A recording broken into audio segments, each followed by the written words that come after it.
WDEF News 12 continues with our special presentation, Immigration, the Cost of Freedom.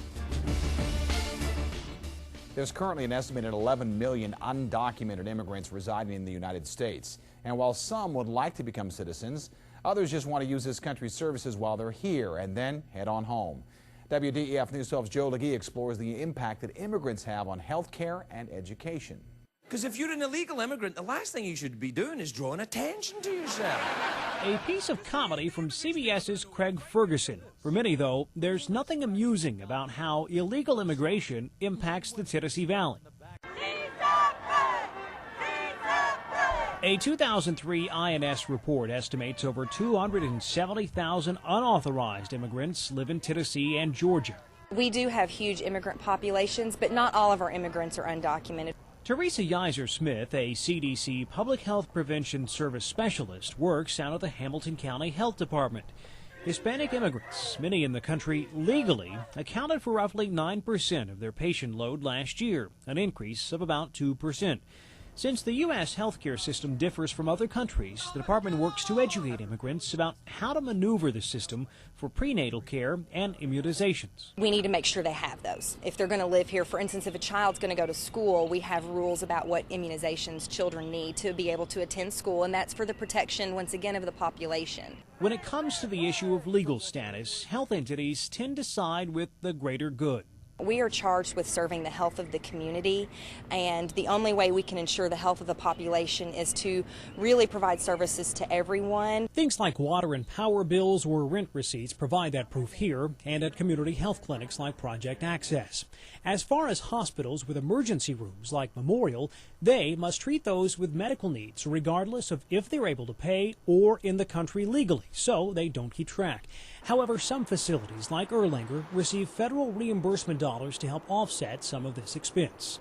A Federation for American Immigration Reform report estimates the cost to Tennessee taxpayers for illegal immigrant emergency medical care at $45 million. That same report puts the statewide cost for education at $156 million. We have a growing non-English speaking population in our system, and those students are in our schools. Enrollment in Hamilton County's English language learning instruction programs increased by nearly 200 students over the past 2 school years. Many of these students live here legally, but come from families that speak little English at home. I think one of the misconceptions that we have is that they're all illegally crossing and coming into the school system, when a huge percent of our student body, over 10%, is an immigrant or second-generation immigrant family here. The largest population of high school student immigrants in Hamilton County attends classes here at Eastridge, where students have links to some 30 countries. Alicia teaches English as a second language and coaches the Eastridge tennis team, whose members represent a diverse group. We have refugees from Liberia. We had some from Sudan last year. We have just Cambodian, Korean, Brazilian, Ecuadorian, all parts of South America represented Central America. Hannah says students appear to be accepting of these other cultures, helping with their transition to American life. So what about college? In Tennessee, undocumented immigrants must pay out-of-state tuition if they wish to attend. Until the first of the year, though, Georgia allowed schools to give tuition waivers to students not in the country legally. Now they must pay out-of-state tuition. Also, illegal immigrants are not eligible for federal financial aid. Well, so far we've looked at the effect immigrants have on the workforce, healthcare, and education. But what about crime? Do illegal immigrants bring gangs, drugs, and other violence to a community when they cross the border? Or are they simply trying to get by in an unfamiliar country? WDEF News 12's Bethany Mowry takes a closer look. Salvador Loa's Hispanic grocery stores in Dalton attract illegal immigrants as customers. Yes, I think so, yeah. That might be half of them, probably. He's even rented property to illegals. If I feel myself that they are the best renters because the best tenants because I haven't had problems with them. Ask him if his stores based in the heart of Latino neighborhoods around Dalton are ever struck by illegal immigrant-driven violence?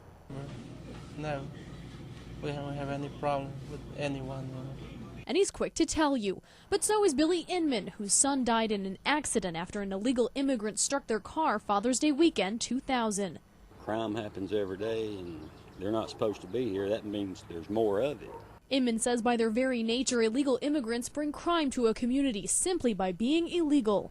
Shoplift, They bring the drugs, they all drinking, and it's just a big mess. Inman believes the more illegals in a community, the more crime. The U.S. Census shows the city of Dalton and Whitfield County carry much larger Hispanic populations as compared to the state levels. Illegal immigrants are not counted in the census, but they are counted in the county's jail population. Whitfield County Sheriff Scott Chitwood says 8,900 people were booked in his jail last year, of which 22% were born outside the U.S. Of that percentage, we're thinking and estimating, again an estimated number for us, that just about 12% of those may be illegal, if that. Chitwood admits illegal immigrants do bring a criminal element to Whitfield County, but no more so than any other sector of society. It doesn't take but a few of those individuals to put a bad cloud over the entire group, and I think that's a very, very unfair label to attack to the entire community. The offenses illegals commit are often traffic offenses, misdemeanors. That's a bondable offense. They get processed. They're out the door for DUI, no license, no insurance. No insurance, no driver's license is very big.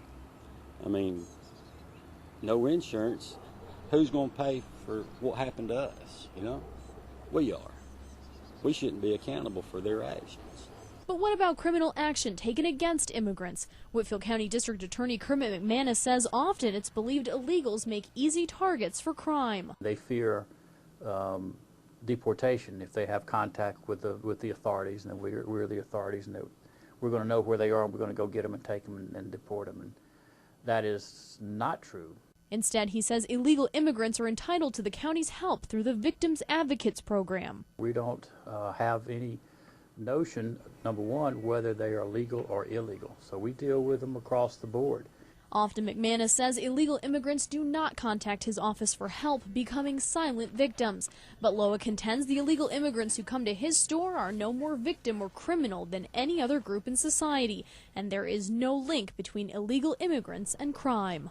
I think it's like any other race, you know. I mean, we got good people and bad people, but I don't think that's the problem. The illegal immigrants. Sheriff Chitwood says his office often comes under fire for not helping deport illegal immigrants when they commit crimes. He says there is no Georgia code on the books that makes being an illegal immigrant a crime. Unless the offense is serious enough for jail time, he has no way to determine someone's status. Stay with us. More on how the federal government is handling immigration when we return.